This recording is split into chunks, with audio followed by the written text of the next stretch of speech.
Hey everybody, it's Charlie from Daily Motor.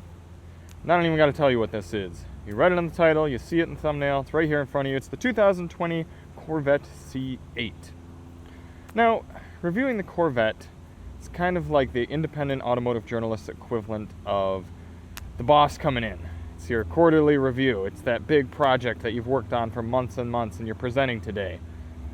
So there's a lot that goes into the consideration of how do you review a car like this. There's already several reviews out there on the interwebs. All of you who are thirsty for Corvette coverage and knowledge have probably already been satiated. As you can see, we've got a lovely abandoned warehouse as a backdrop today because there aren't too many places to shoot this vet that you don't get unwanted attention. So that's one thing you really have to be wanting to own a C8 Corvette is all the attention. Between myself and Chris up at the Topher, we've had cars that are significantly faster than this, significantly more powerful, and significantly more expensive, but nothing turns heads the way this Corvette does. As you can see, you got a little frunk. I am a fan of the frunk because I own a Boxster. I am familiar with that. It's nifty to have, especially because putting groceries in the back heats them up from the engine. So, for example, the other night, Alyssa and I went out and got ice cream and milk and some other groceries from the store, and we put the cold stuff up front and the warm stuff back here. Apparently there's enough room for 2 full-size golf bags and not too much else in the trunk. You can also put the top back here. You can see the engine back there, this being the Non-Z51 package. It is not red, it is simply gray. It still looks cool. So a good amount of usable storage in the Vet. I think that is a pro. I think the looks overall are a pro. I don't think it's a beautiful car. I think there are some weird styling elements. I think some of the angles are borderline unattractive, but it's definitely striking. It has a presence for itself. And in this shadow gray metallic, it certainly makes a case for it being a beautiful car, but I think the headlights are too big. I think the angles are sharp and unproportionate. But it's an effective car, and it certainly turns heads. On the inside, we've got a beautiful red interior. I think the interior of the Vet is really good at it being incredibly unique and effective. Like they tried to make it different, but they also succeeded in still making it functional and didn't just make things weird for weirdness sake. It is a bit of a pain to get in and out of, especially with these GT2 aggressively bolstered seats. What a cockpit. In all senses of the word, it really cocoons you in here on the inside.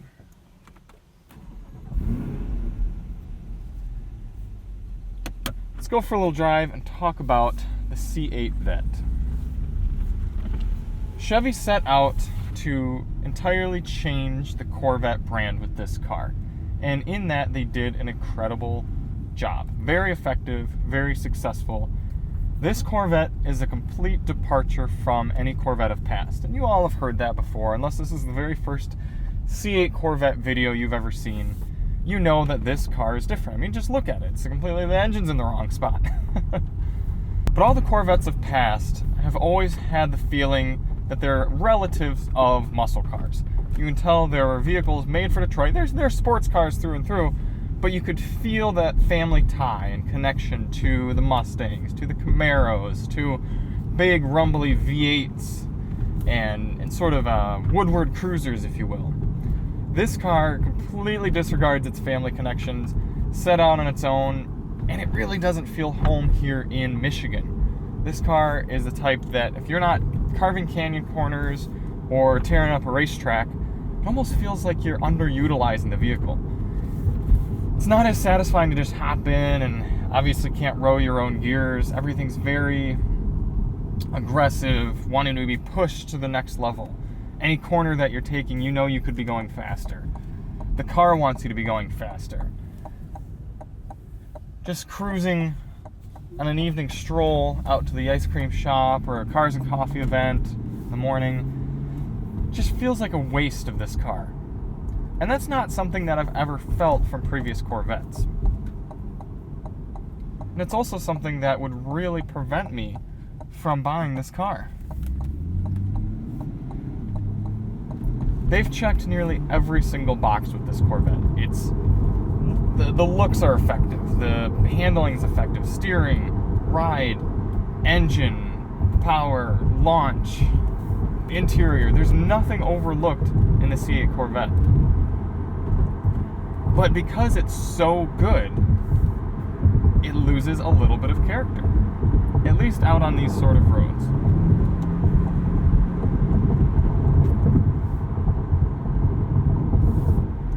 Right now we're in tour mode, and you can hear just how quiet the engine is. You can hear a good amount of road noise, but I'll get out of this stop sign here, and we'll just kind of ease onto the throttle. This morning I've been driving it nice and easy, just sort of waking up and thinking about what I'm going to say here in the review.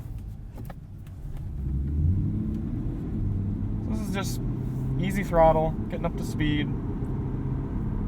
It's not remarkably quiet for how powerful this car is and how capable.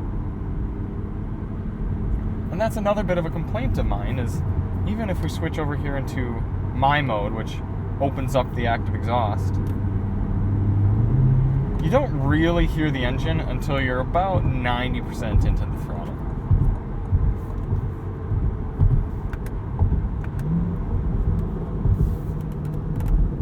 And when you are, it really wails, but until then, it just sounds like a, look, oh, I've got a V8 back there.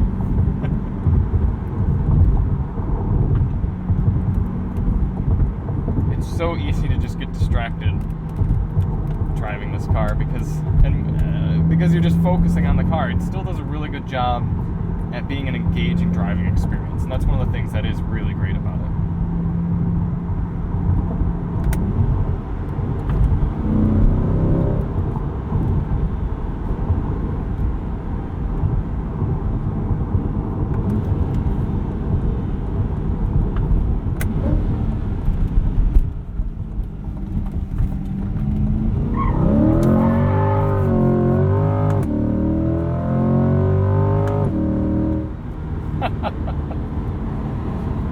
I don't want my complaints to come through as pretending that I don't fully enjoy that sensation right there.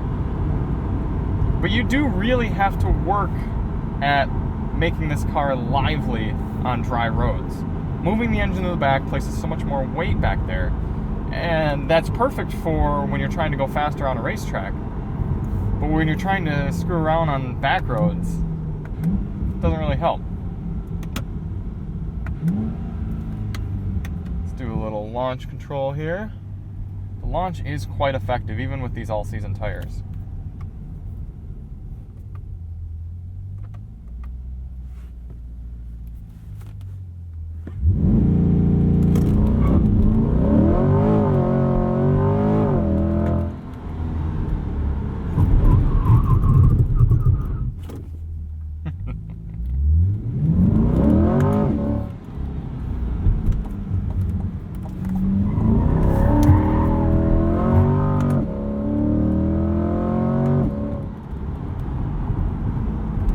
I do have to say, I've come to appreciate the Vette a little bit more after just getting comfortable with it.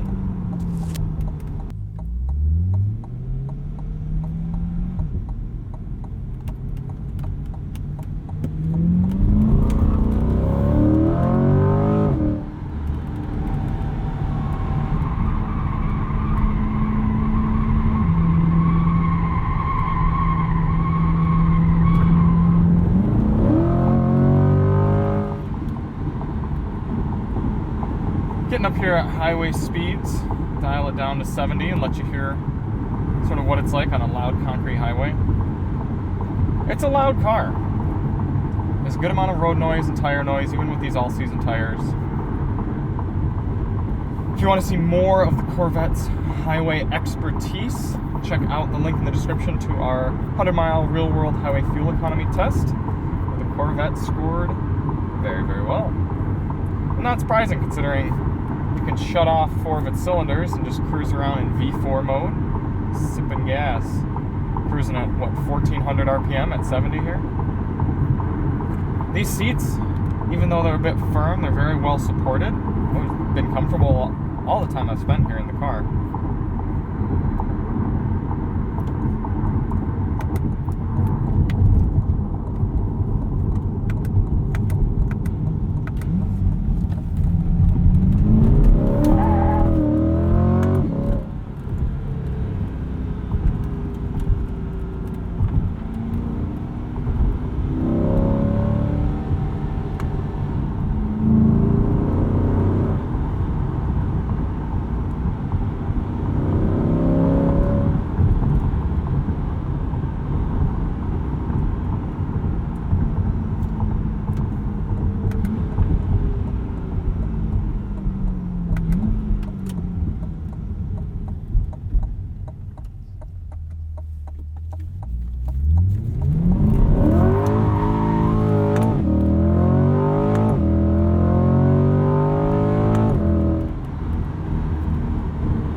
chassis is so well dialed in, and the steering and the engine response, everything. It's not common to find a car at this price point, or even just in the new market in general. I mean, the $180,000 BMWs that I drive are not this communicative and this responsive.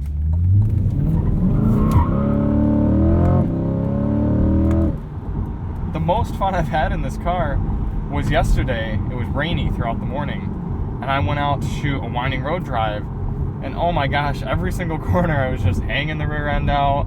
You just feather the throttle. It's almost like a small light car, like a BRZ in terms of its controllability. You apply a little more throttle, you can slide it out more. Just full opposite lock on the wheel, and then release right off and bring it right back into place.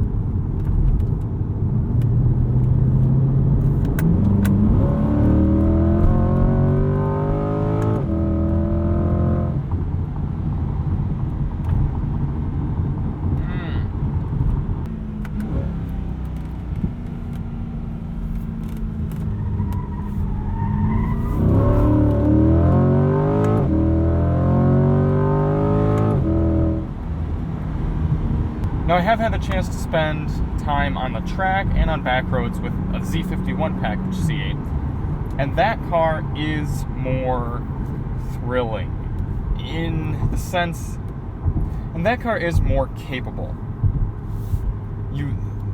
The turn-in on the Z51 is so immediate.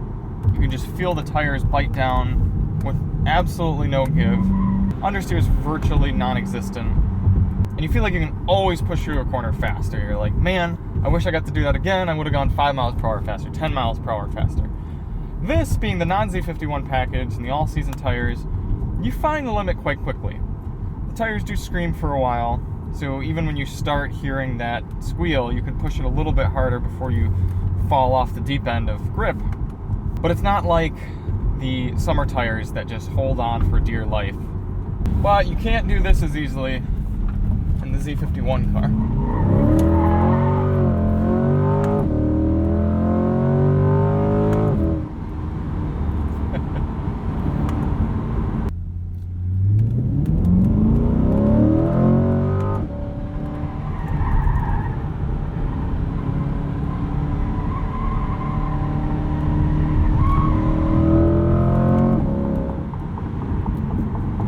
With older Corvettes, a lot of enthusiasts would say, well, the Z51 package isn't necessary because when are you going to use that performance on the street? And if you have smaller, less grippy tires, then you can slide around easier, have a little bit more juvenile fun. And for those cars, I would agree. But having spent time in the non-Z51 C8, I don't think that wisdom applies for this car.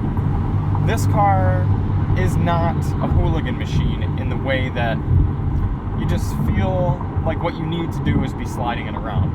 It feels like what you need to do is be putting it around sharp corners, fast corners. And to do that, and to do that best, you have all full max performance summer tires and the best suspension calibration, everything like that. As much as I'm a fan of sliding it around and having fun with it that way, if I'm buying a car like this, I want to get the ultimate handling and the ultimate performance. I'd be probably taking it out to the track, because it's really a waste if you're not. And I'd want to just get those max cornering Gs. Because of that, I would elect for the Z51 package, which unfortunately I just saw got more expensive for 2021. It'd be really difficult to conduct a negative factual review on the C8 Corvette. It's just too good. Regardless of your personal preferences, such as my own, or biases, or anything, this Corvette is an incredibly good car. There's no way around it, and the value is what really seals the deal. And you've heard that from everyone. I didn't want to come out here and just recite what every other Corvette reviewer has said, but it is a remarkable car, and there's no getting around that. Would I buy one? The answer is no. I would rather have a Camaro ZL1 over this. I just think it's a much beastlier car. I think it has a character that's easier to enjoy on a day-to-day basis. The way I drive these cars around in reviews is not how I drive daily. And this car is a little raw, a little small, and a little too eager to be a good daily driver or even sort of weekend cruiser. This car doesn't belong in Michigan. We don't have any roads that can truly exploit and satisfy a car of this caliber. This car belongs on a racetrack, or at least out in some good mountain roads. Yes, it's fun to launch it in 3 seconds, 0 to 60. It's fun to get the head turns, and it's impressive to get over 30 miles to the gallon on the highway. But there's always that feeling when you're just driving it around that you're wasting it a bit. And you don't get that day-to-day subtle satisfaction of a rumbly V8 even when you just lean on the throttle. We don't all buy the best cars. We buy the cars that speak to us. We buy the cars that fit our niches and, at the end of the day, are fun. This car can be fun, but it doesn't satisfy in the way that previous Corvettes have and muscle cars do. So while it's really cool that Chevy has finally provided the American automakers with a true exotic car and competitor, it's not for everyone. I will say, though, it is a treat. If you ever get the opportunity to drive one, I do highly recommend it because it is a unique and remarkable driving experience. A+ job, Chevrolet. Well done. So, if you're still hungry for more C8 coverage, we do have a sound system test of this Bose Performance audio system, also very excellently done. As I said, we've got our highway fuel economy test. I won't be sad to see it go, but I will remember it fondly. Thank you everyone so much for watching, following the channel. If you liked the video, please hit that subscribe button, helps us out a bunch. Like the video, check out all of our other content, and we'll see you on the next one. I'm Charlie from Daily Motor, and as always, drive on.